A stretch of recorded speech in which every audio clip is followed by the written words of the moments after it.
जा रहे हैं मुंबई से गोवा।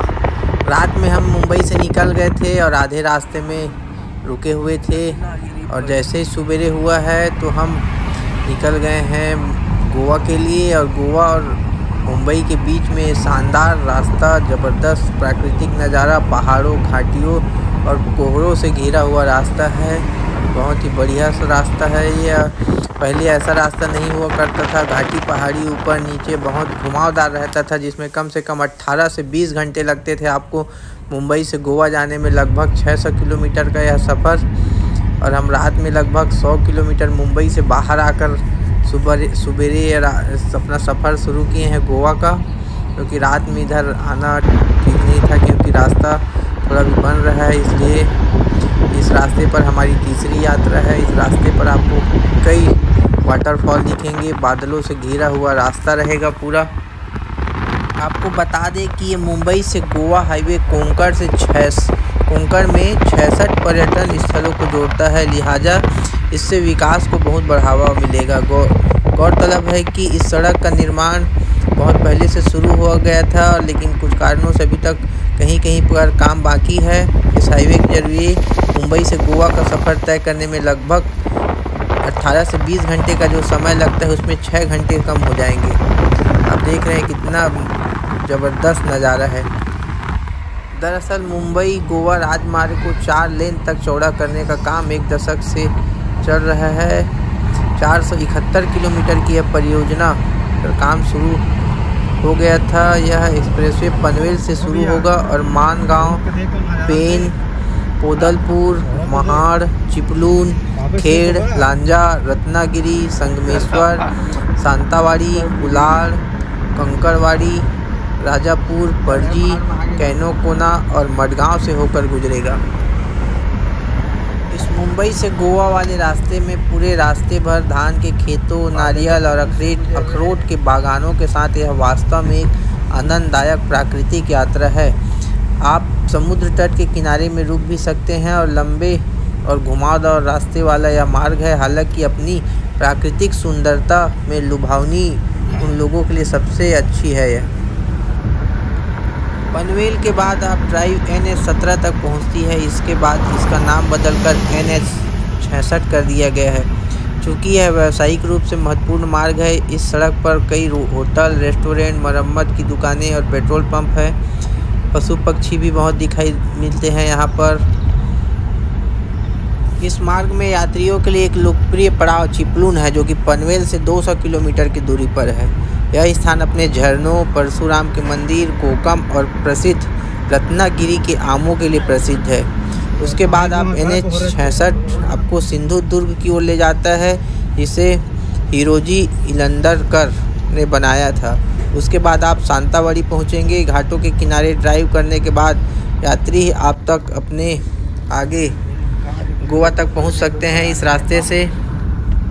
इस रास्तों पर अभी टनल का काम जारी है। जैसे आप देख सकते हैं, इधर टनल भी चालू हो गया है। रिसर्च प्लांट भी यहाँ बना दिए लगता है। यहाँ से टनल है, एक पहाड़ को काट करके टनल बनाया गया है।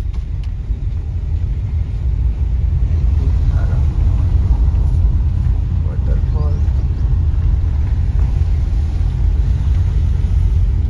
हमारे इंजीनियर और रोड बनाने वाले सब यहाँ पर रुके हुए हैं। एक और टनल बन रहा है उधर बाजू से।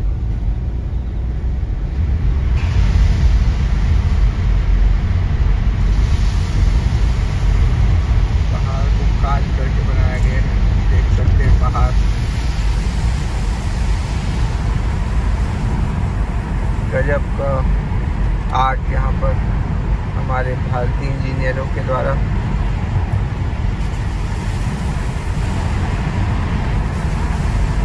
गुफा, सुरंग, जो बोला जाए इसे।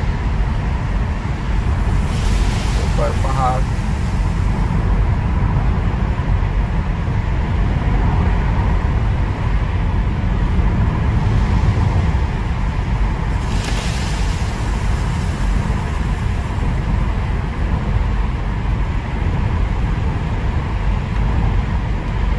पूरा नहीं हुआ है इसका। इधर कुछ एक 4 वे है, एक 3 वे का काम हो चुका है, 3 लेन का। एक लेन में अभी ढलाई होना बाकी है।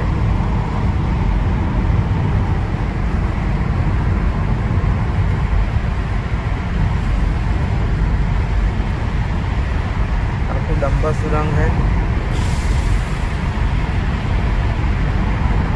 इतना लंबा सुरंग बॉम्बे से पूना वाले रोड में भी नहीं था। यहाँ से वो जो एक बनतरी से वो ले जगह मिली, 2 सुरंग आकर आपस में मिलेगा यहाँ पर।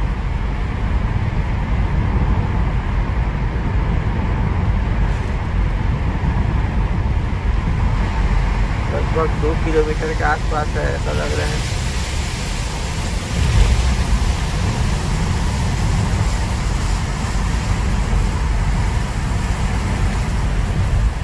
निकल गए हैं सुरंग से बाहर।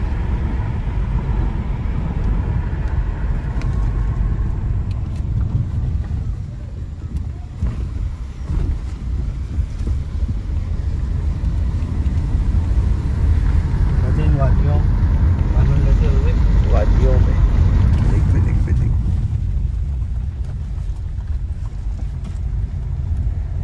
वाटरफॉल का भी पूरा नजारा।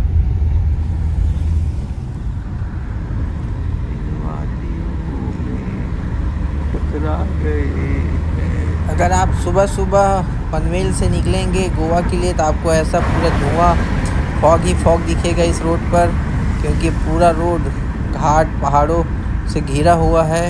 और पहले ये रास्ता बहुत घुमावदार होता था, पहले पूरा पहाड़ पर चढ़ना होता था, फिर पहाड़ से उतरना होता था, उसके बाद आपको फिर नीचे आना होता था, फिर ऊपर जाना होता था। तो बहुत मुश्किल होता था पहले का सफ़र, और आप पहले 20-30 के स्पीड से ही गाड़ी चला सकते थे। लेकिन आज ऐसा रोड बन गया है 4 लेन, जिसमें आप 100-120 की स्पीड से भी गाड़ी आराम से चला सकते हैं और आराम से आप गोवा पहुंच सकते हैं।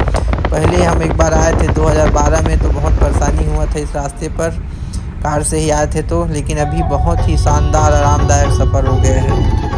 अभी कुछ जगहों पर रास्तों का काम होना बाकी है, जो कि आने वाले 2 से 3-4 महीने में कंप्लीट हो जाएगा। नया साल तक यह रास्ता पूरा कंप्लीट हो सकता है, क्योंकि अब हम अगस्त का महीना चल रहा है और मुंबई आए हुए थे लाल बाग के राजा के दर्शन करने। लाल बाग के राजा के दर्शन करके गोवा आना हो रहा है।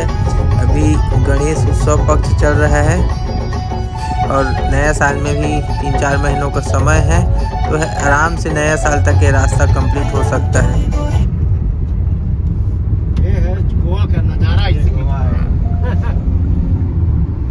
गोवा राज्य में प्रवेश हो चुका है हमारा, और यहाँ कुछ ऐसा दृश्य है, ऐसा लग रहा है कोई दूसरे देश में आ गए हैं।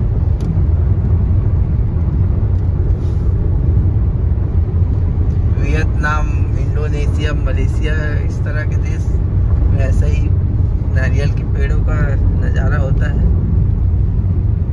साफ बादल, पॉपुलेशन कम, भीड़ भाड़ कम। नहीं तो भारत के अन्य बड़े शहरों में जाए तो भीड़, इतना भीड़ कि पूछो मत। प्राकृतिक नज़ारा, हरियाली,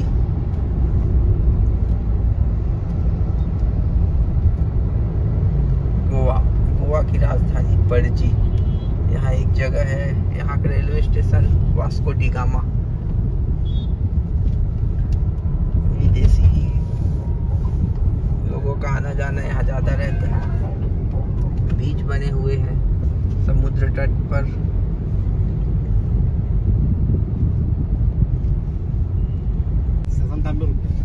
तो कतका का अंतर है? कितना का अंतर है? 7 रुपये का अंतर नहीं है? 7 रुपये, 5 रुपये, 7 रुपये तो छोड़ दे। 1 लाख किलोमीटर में कितना हुई? अभी तो थोड़ा अंतर है, कम है। लेकिन समय पहली आज से छोड़ना, अभी बात करना तो है 5 साल के बाद करना। बात ना तो पेट्रोल के जोड़ और 1 लाख रुपए का एक्स्ट्रा जोड़, खरना ये सर्विसिंग में जोड़, सर्विसिंग का महंगा है। ऑयल फिल्टर विल्टर रहती करके हम सब जोड़ के देख रहे हैं भाई, गाड़ी ले पहले।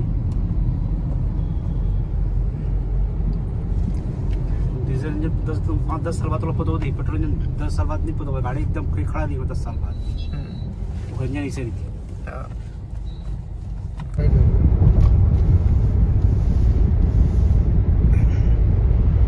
ये कुछ ऐसी सड़कें हैं गोवा में, और ये समुद्र, ये समुद्र की पानी का वहाँ तो क्रूज, वहाँ दो मतलब क्रूज, ये पानी बोट है। तो छोटे ये यहाँ किराया से लेके यहाँ रात में घूमने के लिए। ये ओवर ब्रिज, ये गोवा शहर और इसको जोड़ता है, उस पर पूरा गोवा शहर है। घुमा वाला क्रूज है, नाइट लाइफ वाला। ये बहुत बढ़िया ओवर ब्रिज, सब घुमा वाला है। अबे कसिनो सब है ना हमारे, हाँ ना, छोटे वाला ही मतलब छोटे छोटे। ये समुद्र का एक किनारा है जुड़ा हुआ, जो पिक्चर यहाँ समुद्र के पानी के लेवल बढ़त जाते, तो ये जो खेत कई जन किसान मन के ना वो डूबत जाते, इतनी बढ़त जाते, मिट्टी कटाव बढ़त जाते किनारे किनारे में। उस दिन मैं उमर देखा था एक जर्नलिस्ट के ना रिपोर्ट देखा था, जो नारियल के पेड़ वगैरह सब लगा रहा था, इससे मन सब वो हो जाते।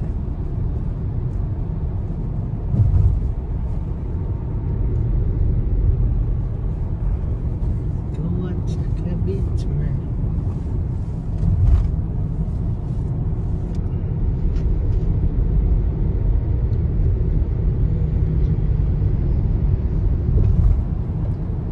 कहाँ के बर्फ यहाँ पिघला था भाई, ग्लेशियर बहुत बड़ी बर्फ, अंटार्कटिका के ग्लेशियर पिघला देखा सीधे समुद्र की तरफ बढ़त जाते हैं। वो सब कहा कि हमारे इंसान फैक्ट्री है ना, हाँ गर्मी की वजह से पेड़ पौधा दुनियादारी नहीं रिगार्डिंग होता है, फिर बाद में कांचा केल पड़ता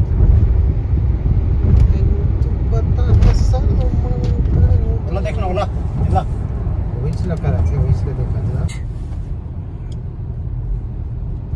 तार के सहारे बना हुआ ब्रिज समुद्र के ऊपर।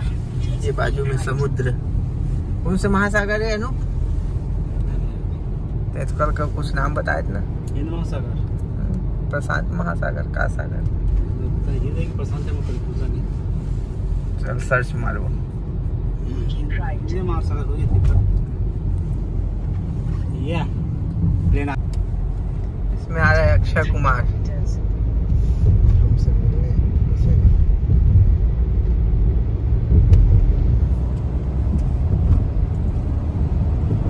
और तो जहाज तो हमारे घर के दुआरी से रोज उड़ाता है। दुआरी मतलब दरवाजा, हमारे चकरभाठा एयरपोर्ट से हमारे घर के सामने से रोज उड़ता है। अब हम गोवा शहर के अंदर जा रहे हैं जहाँ पर बीच हो, तो ये समुद्र में जो ओवर ब्रिज बना हुआ है उसे पार करके आप शहर की ओर जा सकते हैं। और यहाँ बहुत सारे बीच हैं, तो आज हम दोपहर को ही यहाँ पहुँच गए हैं, बहुत जल्दी पहुँच गए। आज हम दोपहर को ही गोवा पहुंच चुके हैं। सवेरे से चले थे, 4 बजे के आसपास शाम होने को है, तो पहुंचकर हम यहाँ होटल में खाना वगैरह खाए हैं और समुद्र किनारे आ गए हैं। अब यहाँ कुछ देर देख रहे हैं समुद्र में, यहाँ उसके बाद हम समुद्र है ढूंढना है हमें रुकने के लिए, तो यहाँ से 1-8 घंटा वॉक करके थोड़ा उसके बाद होटल या रूम ढूंढने के लिए यहाँ से निकलने वाले हैं। तो यहाँ कुछ ऐसा नज़ारा है, समुद्र के लहरों के बीच लोग यहाँ रिलैक्स कर रहे हैं, बैठे हुए हैं, शाम का वक्त है। अभी हम गोवा में 3 से 4 दिन रुकेंगे, तो यहाँ के जितने बीच हैं सब जगह घूमेंगे। हमारे पास बहुत समय है, इसलिए अभी हम आपको शाम के वक्त का नज़ारा खुला हुआ बीच से ही दिखा रहे हैं। और यहाँ कलिंगुड बीच की तरफ जाकर हम रुकेंगे और वागा बीच के पास उधर ही रहेंगे। तो यहाँ से वागा बीच हम फिर वापस जाएंगे, यहाँ से लगभग 20 किलोमीटर की दूरी पर है। आप देख सकते हैं समुद्र में बोट भी चल रहे हैं और लहरों के साथ लोग यहाँ फैमिली के साथ आते हैं, अपने कपल्स के साथ आते हैं यहाँ रिलैक्स करने के लिए, एंजॉय करने के लिए। काफ़ी अच्छा शहर गोवा। निशान दिखा था, देखना।